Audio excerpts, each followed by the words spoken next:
택배비를 올린 지 그렇게 오래되지가 않았어요. 뭐 택배비를 올릴 때 저도 이제 집화를 안 했던 기사가 아니니까 택배비를 올릴 때 다 화주사한테 가가지고 이렇게 뭐 이러한 저러한 사정으로 해서 택배비가 올라간다 이렇게 얘기를 드리고 택배비를 다 겨우겨우 올려가지고 배송을 하고 있는 실정인데, 이게 얼마 되지도 않았는데 파업이 지금 벌써 제가 알기로는 두세 번 했던 걸로 알고 있거든요. 그래서 파업이 너무 잦으니까 화주사들 자체가 지금 이미 짜증이 많이 올라와 있는 상태예요. 택배비는 오를 만큼 올랐는데 배송도 잘 안 되는데 내가 택배비를 이렇게 올려가면서 이 택배사를 써야 되는 이유가 뭐냐. 쿠팡이라는 엄청 핫한 지금 그런 쇼핑몰 자체가 들어와서 그런 걸 지금 대비해야 되는 시점에 지금 뭐 배송이 안 되고 뭐 파업을 하고 이런 게 지금 우선인가 라는 생각이 저는 좀 강하게 많이 들고 있거든요. 또 소비자들도 너무 택배 파업에 대해서 불만이 많은 상태라서 이걸 계속 이런 식으로 유지를 하는 게 노조한테 좀 도움이 될까 이런 생각도 많이 들고요. 저는 노조라는 단체가 있어서 택배가 조금 좋은 방향으로 흘러간 점도 있다고 분명히 생각을 해요.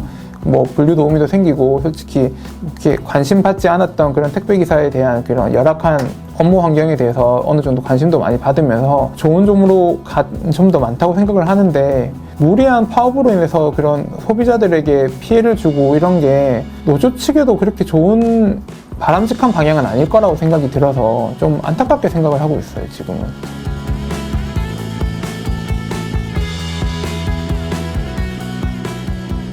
이번 달 12월 초까지 제가 택배기사로 10년차 택배기사로 지금 일을 했었고요. 현재는 이제 택맨TV라는, 제가 이제 택배 생활을 하면서 한 2년 동안 뭐 택배 브이로그도 찍고 아니면 뭐 다른 택배사에 있던 분들 오시면은 뭐 이렇게 인터뷰도 찍고 이렇게 택배에 대해서 내용을 담았던 유튜브 채널을 하나 운영하고 있고요. 현재 또 택맨샵이라고 해서 택배기사가 필요로 하는 이런 용품 같은 것들을 팔고 있는 쇼핑몰도 하나 운영하고 있는 네, 제가 26부터 시작을 해서요. 지금 올해로 제가 내년 되면 이제 36 되거든요. 이번 연도까지 한 10년 차 택배 기사로 일을 했던 거였고, 배달 수량으로 말씀을 드리면 초반에는 그 당시에는 이커머스가 그렇게 발달을 안 했기 때문에, 그리고 CJ랑 합치기도 전이었고 그랬기 때문에 한 150개에서 100개 정도를 배달했었고, 200개 하면 정말 진짜 베테랑 기사님들만 200개 이상 하시던 시절이었거든요, 그 당시에는. 근데 지금은 제가 이제 CJ랑 합치고 어느 정도 배달이 손에 익으면서, 배달을 가장 많이 했을 때는 한 450개까지는 했었어요, 하루에. 제 배달도 하고, 그 당시 그때 이제 좀 특수기라 가지고 명절 때라 가지고 다른 기사님들 배달이 남아가지고 그거 지원 가고 이러다 보니까 좀 그날은 좀 많이 했던 게, 제가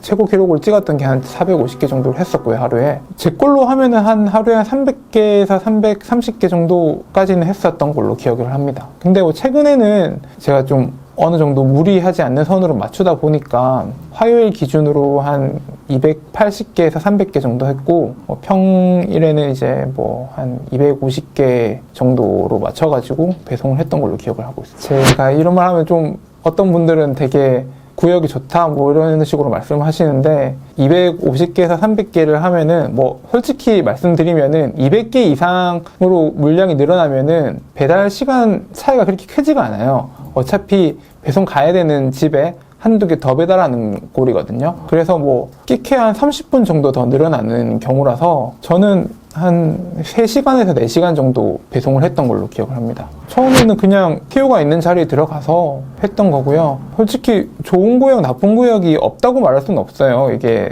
배달하기 편한 구역은 분명히 있거든요. 그래서 요즘에는 제일 각광받는 게 신식 아파트, 그러니까 엘리베이터 딱 내리면은 호수가 2개 있는 이런 아파트들 있잖아요. 그런 곳들은 이제 엘리베이터 딱 타고 올라가면서 문 앞에 이렇게 배송을 따다다닥 이렇게 할 수 있기 때문에 타율이 되게 높아요. 그래서 그쪽을 많이 선호하긴 하시는데, 저는 그렇게 좋은 구역은 아니었어요. 솔직하게 말씀드리면 저희 대리점 분이 한 15명 정도 계셨는데, 그 중에 한 중위권 정도 되는, 그러니까 레벨로 따지자면은, 근데 이게 모든 택배 기사님들이 어느 정도 공감은 하시겠지만, 하다 보면 어느 정도 익숙해지고 하면은 내 구역이 그냥 최고가 되거든요. 정말 엄청나게 메리트가 있는 구역이 아니라면은 웬만하면 잘 그 구역을 안 가요. 저 같은 대리점에서도 같이 일을 하다가 좀 괜찮은 구역에 있는 기사님이 그만두셔도 그냥 굳이 내가 저기 가서 새로 또 적응을 해야 되고 하는 게 조금 껄끄럽고, 이제 저도 이제 제 구역에서 배달을 하는 것도 어느 정도 익숙해졌고, 제 구역만에서도 이제 거래처가 생겼기 때문에 배송을 하면서 픽업도 같이 동시에 할 수 있는데 저 구역으로 가면은 배송은 저기서 하고 픽업은 또 이쪽으로 와서 해야 되고 이런 걸 좀 어느 정도 계산해보면은 그냥 내 구역에서 하는 게 낫겠다 이런 결론이 들더라고요. 제 구역이 엄청 좋은 구역은 아니었거든요. 뭐 다세대 주택이 많았고 엘리베이터가 없어서 계단으로 많이 오르락내리락 했었고 그래도 뭐 저 같은 경우는 익숙해지니까 빨라지더라고요. 일반적으로 배송을 빨리 할 수 있는 곳이 가장 좋은 구역이라고 말을 하고 있고요. 예를 들자면 그런 삼성 본사 같은 경우 있잖아요. 삼성 본사 건물 같은 경우에는 출입이 안 돼요. 그렇기 때문에 뭐 택배 맡기는 그런 곳에다가 택배를 맡기는데 거기에 직원들이 어마어마하게 많을 거 아니에요. 그런 곳들은 그냥 가서 그냥 택배 맡기는 곳에 우르르르 내려놓고 뭐 장부 같은 것만 적고 가면은 끝이라서 그런 곳들은 정말 좋은 구역이죠. 그런 곳들은 뭐 타율이 뭐 100개 배달하는데 뭐 한 30분도 안 걸릴 것 같은데 근데 또 다른 뭐 이런 좀 복도식 아파트나 이런 곳들은 워낙 또 배달하기 힘들어가지고 그런 곳들은 이제 1시간에 배달 뭐 30개도 겨우 하시는 분들도 있으시니까 이게 또 시간이 결국에는 택배기사 돈이거든요. 이게 뭐 내가 얼마나 배달을 하는 이 시간 주어진 시간 안에 내가 얼마나 배달을 하느냐가 내 수입에 직접적으로 연관이 되는 거라서 구역이 크게 상관이 없습니다 이렇게 말할 수는 없는 거죠. 지금 직영으로 계시는 분들은 배달을 그렇게 많이 안 하세요. 직영 기사님들은. 그러니까 뭐 그분들은 소위 말해서 픽업을 주로 하시고 본사와 화주사 직접 계약하는 그런 곳들에 대해서 픽업을 전문적으로 하시고 배달은 그냥 소위 말해서 낮 시간에 그냥 잠깐 일을 하시는 정도로 하시거든요. 그래서 그분들은 그래서 정해진 구역이 그렇게 크지 않기 때문에 파업 같은 게 생기거나 하면은 그쪽으로 이제 지원도 갈 수 있는 그런 시스템으로 운영이 되고 있어가지고 굳이 뭐 그분들한테 좋은 구역을 주고 뭐 나쁜 구역을 주고 이런 건 아닌 것 같아요. 제가 느끼기로는. 물건이라고 하면은 당연히 무거운 물건들을 기피하긴 해요. 저희도 뭐 들었을 때 가벼운 물건이나 무거운 물건이나 택배비가 아무리 차이가 나더라도 배송 수수료에서는 큰 차이가 없거든요. 어차피 뭐 무거운 40kg짜리 물건을 배달하나 자그마한 옷봉투 하나를 배달하나 나한테 떨어지는 거 차이는 한 100원에서 200원 정도? 그렇게 차이가 안 나는데 그것 때문에 저 무거운 거를 배달을 해야 되나 뭐 이런 게 생각이 많이 들어요. 저는 이제 기억에 남는 게 건물 옥상 같은 데다가 이제 자갈로 이렇게 뭐 인테리어를 하려고 뭐 주문을 하셨나 봐요. 근데 이제 거기에 뭐 엘리베이터가 없어가지고 자갈인데 그 한 포대당 뭐 한 뭐 20-30kg 정도 되는 거였는데 그게 한 10개 정도 와가지고 성질을 내면서 배달을 했던 기억이 나거든요. 그런 것들이 좀 기피 대상으로 여겨지죠. 저희 개인적인 생각으로는 조금 여유 있으신 분들이 좀 더 친절하게 대해준다고 느끼거든요, 저는. 그래서 그분들은 뭐 그렇게 까탈스럽게 대하시는 분들은 거의 못 봤는데 간혹 가다가 뭐 좀 시간을 맞춰달라 아니면 뭐 자기가 그 근처에 있는데 그쪽으로 배송을 해달라 뭐 이런 식으로 말씀을 하시는데 아니면 또 본인이 급해서 그런데 찾으러 와도 되냐 뭐 이런 식으로 하시는데 그런 분들은 이제 몰라서 그러신 거라 생각을 해요. 뭐 택배 시스템을 잘 모르시니까 뭐 바로 옆인데 배달 못 해주냐 아니면 뭐 잠깐 딴 데 갔다가 내가 원하는 시간대 배달해주면 안 되냐. 그러니까 사소한 것들이 몰라서 그렇게 말씀을 하시는 것 같은데 다 저희도 어느 정도 동선을 짜고 시간도 배분하고 이렇게 배송을 하는 거라서 그런 거는 좀 이해를 해주시면서 구매를 해주셨으면 좋겠다고 생각을 자주 해요. 그런 것들은. 지금 현재 파업을 하고 있는 걸로 저도 알고 있어요. 뭐 제가 지금 현장에 있는 게 아니다 보니까 뉴스로 이제 소식을 접하고 조금 저의 생각을 얘기해보자고 하면은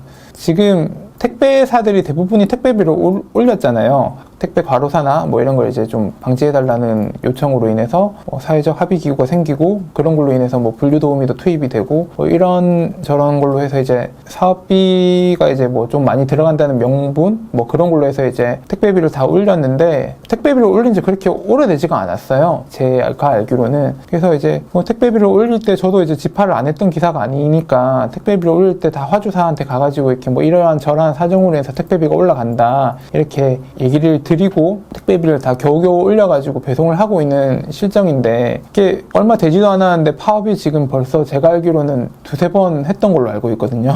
그래서 파업이 너무 잦으니까 화주사들 자체가 지금 이미 짜증이 많이 올라와 있는 상태예요. 택배비는 오를 만큼 올랐는데 배송도 잘 안 되는데 내가 택배비를 이렇게 올려가면서 이 택배사를 써야 되는 이유가 뭐냐 뭐 이런 식으로 얘기를 많이 하시는데 솔직히 뭐 아시다시피 쿠팡이라는 엄청 핫한 지금 그런 쇼핑몰 자체가 들어와서 그런 걸 지금 대비해야 되는 시점에 지금 뭐 배송이 안 되고 뭐 파업을 하고 이런 게 지금 우선인가 라는 생각이 저는 좀 강하게 많이 들고 있거든요. 그러니까 뭐 제일 처음에 지금 택배비를 올리자고 했던 이유가 택배기사 과로사를 막아달라, 택배기사가 너무 과도한 업무에 시달리고 있다, 뭐 이런 걸로 인해서 시작했던 점이었잖아요. 그래서 그 택배사들이 택배비를 올림으로 인해서 이제 뭐 그런 분류도우미도 투입을 하고, 그리고 이제 산재보험, 고용보험 뭐 이런 것도 이제 어느 정도 회사에서 다 100% 지급을 해주고 이렇게 하려고 하고 있는데, 그 택배비를 올린 명분이 택배기사가 과로사가 아닌 이렇게 좀 정상적인 업무로 해서 이제 돈을 많이 벌게 해달라는 게 아니었고, 또 과도한 업무에 시달리지 않게 해달라는 게 가장 큰 명분이었거든요. 근데 그 택배비를 올려서 그걸 이제 어느 정도 절충하겠다고 하고 있는데, 그 택배비를 올린 걸 왜 기사한테 안 주냐고 하는 식으로 지금 파업을 한다는 게 저는 솔직히 조금 이해가 안 되는 점이라고 생각을 해요. 처음에 명분은 분명히 택배 기사들 과로사한다, 택배 기사 너무 과도한 업무에 시달린다, 일을 어느 정도만 하게 해주고 해야 된다, 이렇게 얘기를 했으면서 택배비가 올랐다가 그걸 이제 그런 사업비에 쓴다고 한다는 게 내 돈을 뺏어가냐는 식으로 이렇게 얘기를 하니까 그거를 그렇게 보는 게 맞나 싶은 생각이 들고요. 그리고 지금 현재로서 소비자들도 너무 택배 파업에 대해서 불만이 많은 상태라서 이걸 계속 이런 식으로 유지를 하는 게 노조한테 좀 도움이 될까, 이런 생각도 많이 들고요. 저는 노조라는 단체가 있어서 택배가 조금 좋은 방향으로 흘러가는 점도 있다고 분명히 생각을 해요. 뭐 분류 도우미도 생기고, 솔직히 이렇게 관심 받지 않았던 그런 택배기사에 대한 그런 열악한 업무 환경에 대해서 어느 정도 관심도 많이 받으면서 좋은 점으로 간 점도 많다고 생각을 하는데, 무리한 파업으로 인해서 그런 소비자들에게 피해를 주고 이런 게 노조 측에도 그렇게 좋은 바람직한 방향은 아닐 거라고 생각이 들어서 좀 안타깝게 생각을 하고 있어요, 지금은.